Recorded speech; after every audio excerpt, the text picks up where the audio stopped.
పెద్దపల్లి జిల్లా మంతనిలో గంజాయి ముఠా గుట్టు రట్టయింది. గంజాయి రవాణా చేస్తున్న 5గురిని అరెస్టు చేశారు పోలీసులు. ఎక్లాస్పూర్ గాడిదలగండి గుట్టపై బైక్ పై 2 కిలోల గంజాయిని తరలిస్తుండగా 2 మైనర్లను అరెస్టు చేశారు. వీరి నుంచి బైక్, 2 కత్తులు, 3 సెల్ ఫోన్లను స్వాధీనం చేసుకుని రిమాండ్కు తరలించారు. 2 మైనర్ల విచారణతో ముఠా సభ్యులను అరెస్టు చేశారు పోలీసులు. మహారాష్ట్రలోని సిర్వంచా నుంచి గంజాయి రవాణా చేస్తున్నారన్నారు పోలీసులు. ఇక మైనర్లు మారణాయుధాలతో గంజాయి సప్లై చేస్తున్నారని చెప్పారు.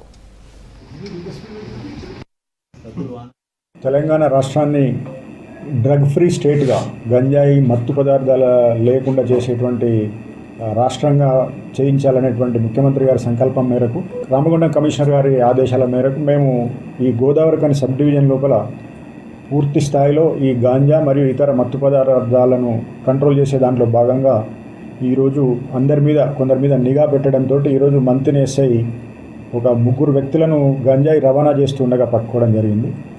ఆ 3 వ్యక్తులు ఒక 2 మైనర్ బార్లను ప్రోత్సహించి మహారాష్ట్రకు పంపించి వాళ్ళతోటి గంజాయి తెప్పించి ఇక్కడ దాన్ని మిగతా వ్యక్తులకు సప్లై చేస్తున్నారు.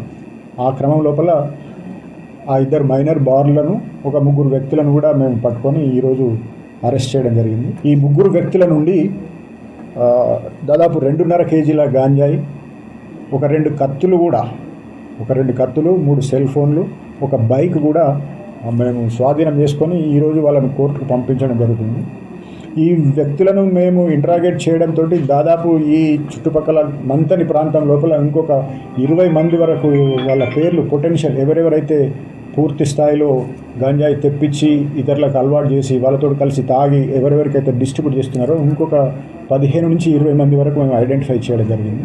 ఈ పరిశోధనలో భాగంగా వాళ్ళని కూడా పూర్తి స్థాయిలో గుర్తించి అరెస్ట్ చేసి పకడ్బందీగా కేసు ఛార్జ్షీట్ వేయడం జరుగుతుంది. తల్లిదండ్రులకు మా యొక్క విజ్ఞప్తి ఏంటంటే, మీ యొక్క పిల్లలు వాళ్ళు మైనర్, ఇక్కడ ఈ కేసులో 2 మైనర్ పిల్లగాళ్ళు ఉన్నారు. ఆ మైనర్ పిల్లగాళ్ళు 2 కత్తులు కూడా తీసుకొని వస్తున్నారు. కాబట్టి తల్లిదండ్రులకు మా యొక్క విజ్ఞప్తి, తల్లిదండ్రులకు పెద్దవాళ్ళకు మా యొక్క విజ్ఞప్తి ఏంటంటే, మీ పిల్లలు ఏం చేస్తున్నారు, ఎటుపోతున్నారు అనేది దయచేసి మీరు నిఘా పెట్టి మీ వల్ల కాకుంటే మాకు చెప్తే మేమైనా వాళ్ళను ఒక పూర్తి స్థాయిలో వాళ్ళని మార్చే దిశలో మేము ప్రయత్నం చేస్తాం. వాళ్ళు పూర్తి స్థాయిలో ఇట్లాంటి కేసులలో ఇరుక్కోక ముందే కనుక మీరు గుర్తించినట్టయితే మీ పిల్లల భవిష్యత్తు, మీ కుటుంబాల